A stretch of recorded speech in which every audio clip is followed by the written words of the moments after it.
Imagine if a TV show accidentally left a blooper in an episode. Do I say something? Is it me? What do I say? Or if a Marvel movie forgot to take out the green screen in one of their scenes. Those kind of screw-ups are pretty rare in big-budget entertainment, except in video games.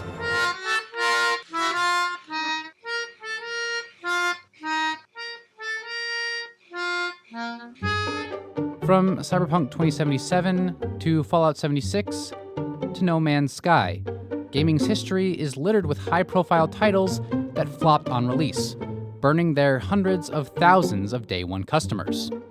To understand why so many games come out buggy, broken, or unfinished, we need to take a look at the industry that produces them, why it builds such lofty expectations, and how things can end up going off the rails.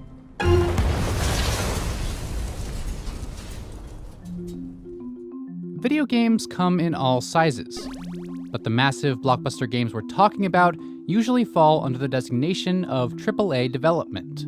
These are the most expensive, most stunning games the industry can make, all of which requires a ton of effort. Sometimes people say, it's easy, you just drag and drop things into a scene and then it's all magical, when there's really so much more that goes into it. Renee Gittins is the executive director of the International Game Developers Association, a nonprofit that advocates for game developers around the world. Every single button click is designed. Each instance of those interactions has sound effects and art and animations and planning and code behind it. So games themselves are very, very expansive.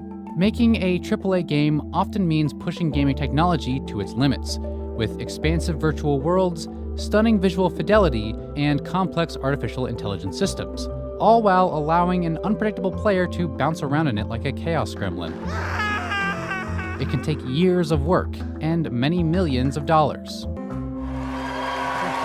And that kind of investment makes a strong marketing push a must, helping ensure game makers recover those heavy costs. But games run into trouble when their marketing promises a game that the developers can't deliver. What we're trying to do is make an entire universe generated by the computer, and then we're going to set people loose in it. Sky-high expectations can easily sink a game's launch. 2016 released No Man's Sky was a fine game in its own right, but it fell flat at launch because it couldn't live up to the wildly ambitious expectations generated by fans and the game's marketing. It's got trading, fighting, exploring, survival, and it's a huge game. Still, that doesn't account for games like Cyberpunk, which ship with glitches and bugs galore. Those kind of problems are unique from game to game, but they do have a common root cause in a game's production process. Big budget games are a huge risk. You're putting in millions of dollars, you're putting in hundreds of person hours in time, and you're never really sure if the game's going to be a success or not. Amanda Cody at the University of Oregon recently published a paper studying crunch, a semi-mandatory period of grueling overtime game developers go through to finish a game before its release.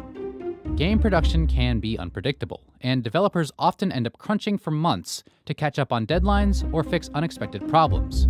Worse, some studios rely on crunch to make up for planning or budgeting shortfalls elsewhere in the project.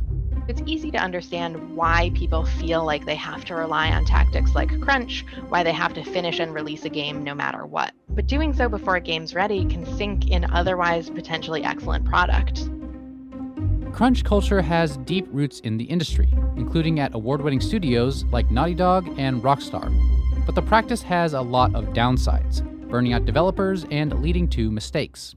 There's a lot of research on how overwork makes it impossible for you to catch small things like bugs, or how at a certain point of overtime, you actually start introducing more problems than you're solving.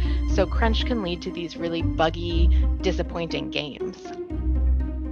Right now, there's not much incentive to change the way games are made.